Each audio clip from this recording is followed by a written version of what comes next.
Sensor ಇಲ್ಲದೆ ಎಲ್ಲ ತೋರಿಸೋ ವಿ ಚಾನಲ್ ತರ ಕೆಲಸ ಮಾಡುವಾಳು ನಾಳು. ಅಯ್ಯಯ್ಯೋ ಎಂತ ಒಳ್ಳೆ ಪಿಕ್ಚರ್ ಗುರು ಇದು. ಏನ್ ಸಕ್ಕತ್ತಾಗಿತ್ತು ಅಂದ್ರೆ ನನ್ನ ತಲೆನೇ ಎರಡು ಪಕ್ಕಳ ಆಗೋಯ್ತು. ಸಕ್ಕತ್ತಾಗಿರೋ ಪಿಕ್ಚರ್, ಈ ತರ ರಾತ್ರಿಲಿ ತೆಗ್ದಿರೋ ಪಿಕ್ಚರ್ ನಾನು ಲೈಫಲ್ಲೇ ನೋಡಿಲ್ಲ. ಇಷ್ಟು ಸಕ್ಕತ್ತಾಗಿರೋ ಪಿಕ್ಚರ್ನ ಇಷ್ಟು ದಿವಸ ಎಲ್ಲ ಹೌಸ್ ಮಾಡಿಕೊಂಡಿದ್ರಿ. 2.5 ವರ್ಷ ಹಾಕ್ಬಿಟ್ಟು ಫೈನಲ್ 25ನೇ ತಾರೀಕು ರಿಲೀಸ್ ಆಯ್ತೈತೆ ಗುರು. ನಾನಂತೂ ಫುಲ್ಲು ದಂಗಾಗ್ಬಿಟ್ಟಿದ್ದೀನಿ. 50 ಲಕ್ಷ ರೂಪಾಯಿ ಸುರಿದ್ಬಿಟ್ಟು ಫಸ್ಟ್ ಶೋ ಟಿಕೆಟ್ ತಗೋಬೇಕು, ಅಷ್ಟು ಸಕ್ಕತ್ತಾಗೈತೆ ಪಿಕ್ಚರು. ಇದು ಸುಮ್ಮನೆ ಸರ್ಕ್ಯಾಸಮ್ಮು, ಸುಮ್ಮನೆ ನಿಮ್ಮನ್ನ ಅಟ್ರಾಕ್ಟ್ ಮಾಡೋಕ್ಕೋಸ್ಕರ ಹೇಳಿದ್ದು ಇಷ್ಟು ತಕ ಅಂದ್ಬಿಟ್ಟು ನಾನೇನು ಇಲ್ಲ ಅಂತಲೇ ಹೇಳ್ತಿಲ್ಲ. ನನಗೆ ಈ ಓವರ್ ಆಲ್ ಈ ಟ್ರೈಲರು ಅನ್ನೆಸೆಸರಿ ಅನ್ನಿಸ್ತು. ನನಗೆ ಈಗಲೂ ಮೂವಿ ಮೇಲೆ ಎಕ್ಸೈಟ್ಮೆಂಟ್ ಐತೆ, ಬಟ್ ಅನ್ನೆಸೆಸರಿ ಅನ್ನಿಸ್ತು. ಬಿಕಾಸ್ 2 ದಿವಸ ಮಾಡಿಕೊಂಡು ಯಾವನಾರು ಟ್ರೈಲರ್ ಬಿಡ್ತಾನ? ಫಸ್ಟ್ ಆಫ್ ಆಲ್ ಬಿಡಲೇಬಾರ್ದಾಗಿತ್ತು. 6 ಬಿಟ್ಟವ್ರೆ, ಮಹಾನ್ ಕಲಾವಿದರು, ಏನು ಮಾಡೋಕ್ಕಾಗಲ್ಲ.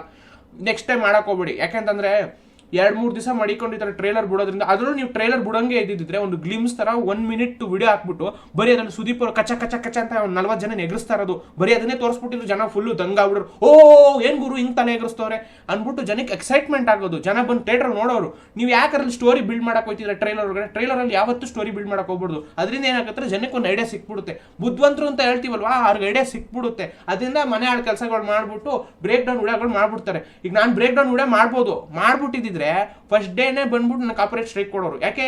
ಕಳ್ಳ ನನ್ನ ಮಗ ಆಲ್ರೆಡಿ ಲೋಪರ್ ಲಫಂಗ ನನ್ನ ಮಗ, ನಾವಿನ್ನೂ ಪಿಕ್ಚರ್ ರಿಲೀಸ್ ಮಾಡಿ ಆಡಿ ಸ್ಟೋರಿ ಹೇಳ್ತಾನೆ ಕೂತ್ಕೊಂಡು ನಮ್ಗೆ ಎಷ್ಟು ಲಾಸ್ ಆಗಲ್ಲ ಅಂದ್ಬಿಟ್ಟು ನನಗೆ ಮಕ್ಕೊಡ್ದಿರೋದು ಬಂದ್ಬಿಟ್ಟು. ಸೊ ಅದಕ್ಕೆ ನಾನು ಇನ್ನೂ ಬ್ರೇಕ್ ಡೌನ್ ಮಾಡಿಲ್ಲ. ನನಗೆ ಗೊತ್ತಾಯ್ತು ಸ್ಟೋರಿ ಏನು ಅಂತ, ಬಟ್ ನಾನು ಹೇಳ್ಬಾರ್ದು. ಬಿಕಾಸ್ ಆಸ್ ಎ ಕರ್ನಾಟಕದ ಸಿಟಿಸನ್ ಇದು ಕನ್ನಡ ಮೂವಿ ಆಗಿರೋದ್ರಿಂದ, ಸುದೀಪ್ ಅವ್ರು ನಮ್ಮ ಕನ್ನಡದವ್ರಾಗಿರೋದ್ರಿಂದ ಅವ್ರಿಗೆ ಸಪೋರ್ಟ್ ಮಾಡ್ಬೇಕು ನಾವು. ಅದಕ್ಕೋಸ್ಕರನಾದ್ರೂ ನಾನು ತಿಕ್ಕಾ ಮುಚ್ಕೊಂಡಿರ್ತೀನಿ ಇನ್ನು ಪಿಕ್ಚರ್ ಬರೋ ತನಕ. ಪಿಕ್ಚರ್ ಬಂದಮೇಲೆ ಜನ ಎಲ್ಲ ದಂಗೆ ಎದ್ಬಿಟ್ಟು ಓ ಈ ಪಿಕ್ಚರ್ ಸಕ್ಕತ್ತಾಗಿದೆ. ನಾನು ಓಪನ್ ಆಗಿ ಹೇಳ್ತೀನಿ ನೋಡಿ, 70% ಜನ ಸಕ್ಕತ್ತಾಗೈತೆ ಅಂತ ಹೇಳ್ತಾರೆ. ಇನ್ನು 20% ಜನ ಇದು ಕೈದಿ ರೀಮೇಕು, ಕೈದಿದೆ ಇನ್ಸ್ಪೈರ್ಡ್ ಮೂವಿ ಅಂತ ದೆಂಗ್ತಾ ಇರ್ತಾರೆ. ದೆಂಗ್ಲಿ ಬಿಡಿ. ಆಮೇಲೆ ಇನ್ನೊಂದು ಸ್ವಲ್ಪ ಜನ ಏನಿದು ಪಿಕ್ಚರಲ್ಲಿ ಸ್ಟೋರಿ ಇಲ್ಲ, ಬದನೆಕಾಯಿ ಇಲ್ಲ, ಒಂದು ರಾತ್ರಿ ಪಿಕ್ಚರ್ ತೋರಿಸ್ತಾನಂತೆ, ಏನು ಹಿಂಗೆ ತೋರಿಸ್ತಾನೆ ಅಂತಾನೆ ಹೇಳೋರು ಇರ್ತಾರೆ. ಸೊ ಇದು ಒಂದು normal parameter of this particular movie. ಇದನ್ನ ರಿವ್ಯೂ ಅಂತ ನಾವು ಕನ್ಸಿಡರ್ ಮಾಡ್ಬೋದು. ನಾನು ಎಕ್ಸ್ಪ್ಲನೇಷನ್ ಮಾಡಿಲ್ಲ ಇದನ್ನೇ. ಇದು ಎಕ್ಸ್ಪ್ಲನೇಷನ್ ಅಂತ ಕನ್ಸಿಡರ್ ಮಾಡಂಗಿಲ್ಲ, ಬಟ್ ಆದ್ರೂ ರಿವ್ಯೂ ಅಂತ ಇದ್ರಲ್ಲ, ನನಗೆ ರಿವ್ಯೂ ಗೊತ್ತಿಲ್ಲ. ಇದು ಎಕ್ಸ್ಪ್ಲನೇಷನಲ್ ವಿಡಿಯೋನೇ. ನಾನು ರಿವ್ಯೂ ಅಂತಾನೆ ಟೈಟ್ಲ್ ಹಾಕತ್ತೀನಿ. ಯಾಕಂದ್ರೆ ನೀವು ರಿವ್ಯೂ ಅಂತಂದ್ರೆ ಬರೋದಲ್ವಾ, ಎಕ್ಸ್ಪ್ಲನೇಷನ್ ಅಂದ್ರೆ ಯಾರ ಮಗನೂ ನೋಡಕ್ ಬರಲ್ಲ. ಅದಕ್ಕೆ ಇದನ್ನು ರಿವ್ಯೂ ಅಂತಾನೆ ಹಾಕಿರೋದು. ಓವರ್ ಆಲ್ ನನ್ಗನ್ಸುತ್ತೆ 1,000 ಕೋಟಿ ಟಚ್ ಮಾಡ್ಬೋದು. ಇದ್ರ ಪೊಟೆನ್ಷಿಯಲ್ ಇದ್ರೆ ಇದನ್ನ ಅವ್ರು ಕರೆಕ್ಟ್ ವೇಯಲ್ಲಿ ತೋರಿಸ್ಬಿಟ್ರೆ ಸಾಕು. 40 ಜನ ಎಗರಿಸ್ತಾ ಇರೋದಕ್ಕೆ ಲಾಜಿಕಲ್ ಆಗಿ ತೋರಿಸ್ಬಿಟ್ರೆ ಏನಕ್ಕೆ ಎಗರಿಸ್ತಾವನೆ ಅಂತ ಪಿಕ್ಚರ್ ಅಂತೂ ಗ್ಯಾರಂಟಿ ಇಟ್ಟಾಯ್ತದೆ. ನಾವು ನೋಡಪ್ಪ ಇನ್ನೊಂದು KGF ಆಯ್ತದೆ. ನೀವು UI-ಗೂ ಅದನ್ನು ಮಾಡ್ಬೋದಿತ್ತು, ಮಾಡಲಿಲ್ಲ. ಅದು ಇನ್ನೊಂದು ಏನೊಂದು ಹೇಳೋದು ಮರ್ತಾಗ್ಬಿಟ್ಟೆ. UI ಪಾರ್ಟ್ 2 ಬೇರೆ ಬರ್ತದಂತ, ಅದು ಹೆಂಗೆ ಅಂತ ನನಗಂತೂ ಗೊತ್ತಾಯ್ತಲ್ಲ. ಮೇ ಬಿ ಒಂದು 10 ನಿಮಿಷ ಇರ್ರಿ, ಇನ್ನೊಂದು ವಿಡಿಯೋ ಬಿಡ್ತೀನಿ UI ಪಾರ್ಟ್ 2 ಬರ್ತದಾ ಬರಲ್ವಾ ಅಂತ, ಸ್ವಲ್ಪ ತಡ್ಕೊಳ್ರಿ.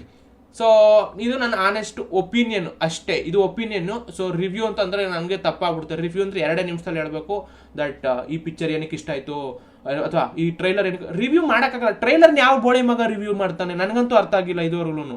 ಟ್ರೈಲರ್ನ ಯಾರು ರಿವ್ಯೂ ಮಾಡೋಕ್ಕಾಗಲ್ಲ. ಅದನ್ನು ರಿಯಾಕ್ಷನ್ ಮಾಡ್ಬೋದು ಅಥವಾ ನನಗೆ ಏನು ಅನ್ನಿಸ್ತು ಅಂತ ಹೇಳ್ಬೋದು. ಅದನ್ನು ರಿವ್ಯೂ ಹೆಂಗೆ ಮಾಡ್ತೀಯಾ? ನನಗೆ ಅದೇ ಅರ್ಥ ಆಗ್ತಲ್ಲ. ಪಿಕ್ಚರ್ನ ರಿವ್ಯೂ ಮಾಡ್ಬೋದು. ಬಿಕಾಸ್ ನಾವೊಂದು ಕಾಸು ಕೊಟ್ಟಿದ್ವಿ, ಪ್ರಾಡಕ್ಟ್ನ ತಗೋತಾ ಇದೀವಿ, ಚೆನ್ನಾಗೈತೆ ಚೆನ್ನಾಗಿಲ್ಲ ಅಂತ ಹೇಳ್ಬೋದು. ಇದು ಅವರು ಸುಮ್ಮನೆ ನಮಗೆ ಟೇಸ್ಟ್ ಮಾಡಕ್ಕೆ ಕೊಡ್ತಾ ಇರೋದು, ಹೆಂಗೈತೆ ಅಂತ.